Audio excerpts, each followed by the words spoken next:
4월 3일장 끝나고 폰 확인하셨죠? 삼성전자 4.37% 올랐습니다. SK하이닉스는 5.54% 뛰었어요. 하루 만에요. 그런데 같은 날이에요. 서부 텍사스산 원유 유가가 11.93% 폭등했어요. 배럴당 112달러를 찍었습니다. 보통은 유가가 이렇게 오르면요, 자, 반도체가 빠지거든요. 근데 같이 올랐어요. 지금 이 영상 보시는 분들 중에요, 이런 분 분명 계실 겁니다. 어제 샀어야 했는데. 그 마음 충분히 압니다. 이미 올라버린 주식을 뒤늦게 확인하는 거요. 나만 빠진 것 같은 자괴감이요. 근데 진짜 문제는요, 감정이 아니에요.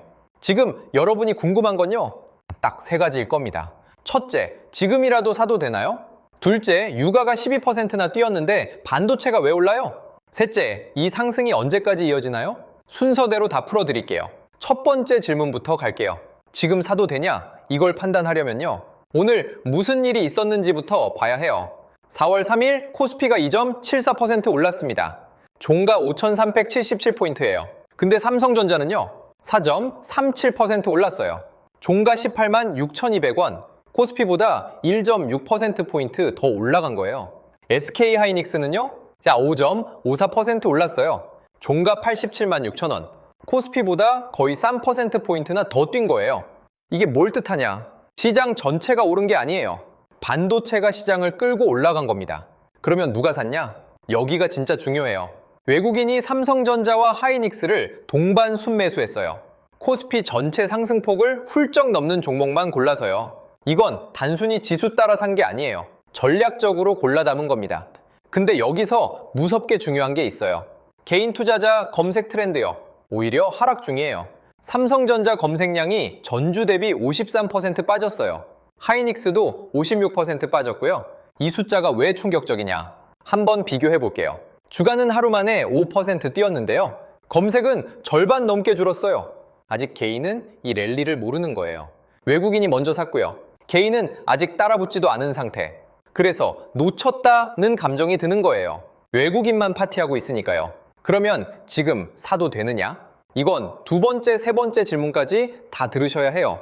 그래야 답이 나옵니다. 두 번째 질문 갈게요. 유가가 12%나 폭등했는데요. 반도체가 왜 올라요? 이게 오늘 가장 핵심이에요. 보통 유가가 오르면 어떻게 되냐? 기업들 비용이 올라가요. 물가가 올라가요.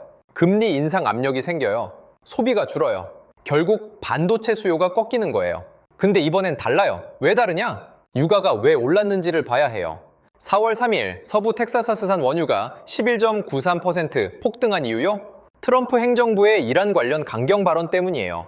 이란에서 석유 공급이 막힐 수 있다는 공포. 이건 수요가 폭발해서 오른 게 아니에요. 공급이 줄어들 수 있다는 공포에서 오른 겁니다. 이 차이가 왜 중요하냐? 수요 급증형 유가 상승은 경기 과열이에요. 그러면 금리가 올라가요. 반도체 투자가 줄어요. 근데 공급 충격형 유가 상승은요, 반도체 수요 자체를 꺾는 게 아니에요. 시장이 딱 이렇게 읽은 겁니다. 이란 리스크는 석유 공급 문제지요. AI 반도체 수요 문제가 아니다. 근데 여기서 진짜 중요한 건 따로 있어요. 환율이에요. 원달러 환율이 지금 1,510원에 고착돼 있어요. 1,510원이면 어떤 수준이냐? 체감으로 말씀드릴게요. 여러분이 미국에서 100달러짜리 물건을 사면요, 151,000원을 내야 하는 거예요. 원화가 그만큼 약한 상태라는 뜻이에요. 근데 원화가 약하면요, 삼성전자한테는 어떻게 되냐? 삼성전자가 미국에 반도체를 팔아요. 달러로 돈을 받아요. 그 달러를 원화로 바꾸면요, 환율이 높으니까요, 원화 기준 매출이 뻥튀기 되는 거예요. 이걸 인과관계로 정리하면 이래요. 이란 지정학 리스크가 터졌어요. 유가가 폭등했어요. 달러가 강해졌어요. 원화가 더 약해졌어요. 삼성전자 하이닉스의 달러 기준 가격이 싸 보이게 됐어요. 외국인이 싸다 하고 샀어요. 이 5단계가 하루 만에 동시에 작동한 겁니다. 그러면 하이닉스가 왜 삼성전자보다 더 올랐냐? 하이닉스 5.54%, 삼성전자 4.37%, 차이가 1.17%포인트예요. 이건 HBM 때문이에요. 고대 역폭 메모리요. AI 서버에 들어가는 핵심 부품이에요. SK하이닉스가 이 시장에서 압도적이거든요. 환율 수혜 HBM 프리미엄까지 얹어진 거예요. 그래서 더 올라간 겁니다. 세 번째 질문이에요. 이 상승이 언제까지 계속되나요? 이건 과거를 한번 봐야 해요. 그러면 과거에 비슷한 상황이 있었을까요? 첫째, 2019년 6월에서 7월이에요. 미국과 이란이 호르무즈 해협에서 충돌 직전까지 갔어요. 그때 서부 텍사스산 원유가 당이 급등했어요. 근데요, 2주에서 3주 만에 되돌림이 왔어요. 유가가 다시 내려왔다는 거예요. 삼성전자는 그때 오히려 저점 매수 구간이 됐어요. 반도체 사이클 회복 기대랑 맞물렸거든요. 지금이랑 공통점이 뭐냐? 수요 파괴 없는 지정학 스파이크라는 점이에요. 차이점은요, 그때는 HBM이 없었어요. 지금은 AI 수요라는 추가 촉매가 있는 거예요. 둘째, 2022년 2월이에요.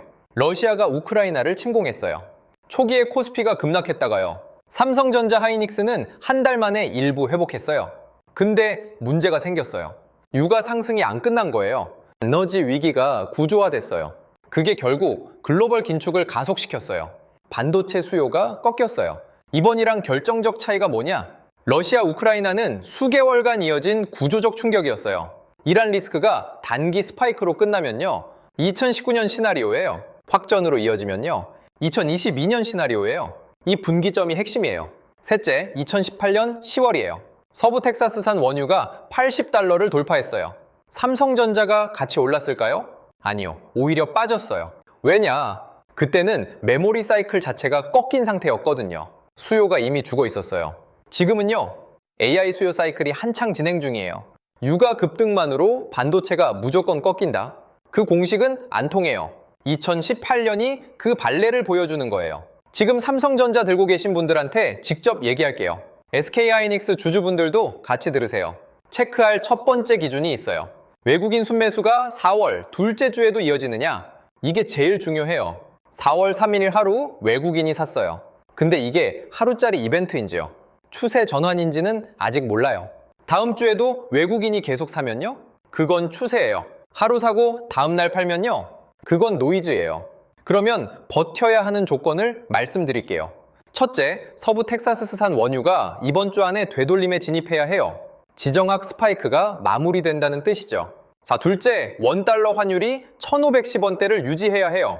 셋째, 외국인 매수가 계속돼야 해요. 이 세 가지가 동시에 충족되면요, 추가 상승 여지가 있어요.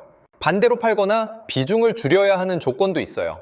서부 텍사스산 원유가 $120를 향해 추가 급등하면요, 이란 확전 뉴스가 터지면요, 외국인이 순매도로 돌아서면요, 이 경우에는 환율 수혜 논리 자체가 무너져요.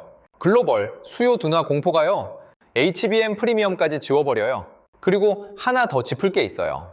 삼성전자랑 하이닉스를 같은 비중으로 사는 건요, 비효율이에요. 왜냐? 하이닉스는 HBM 모멘텀이 있어서요. 오를 때 더 올라요. 근데 빠질 때도 더 크게 빠져요. 여러분의 리스크 허용 범위에 따라서요, 비중을 다르게 가져가셔야 해요. 자, 그러면 동전의 뒷면을 봐야죠. 매수 쪽 논리부터 볼게요. 첫째, 원달러 1,510원이 유지되고요. 외국인 순매수가 이어지면요, 삼성전자 하이닉스의 원화 환산 실적 추정치가 올라가요.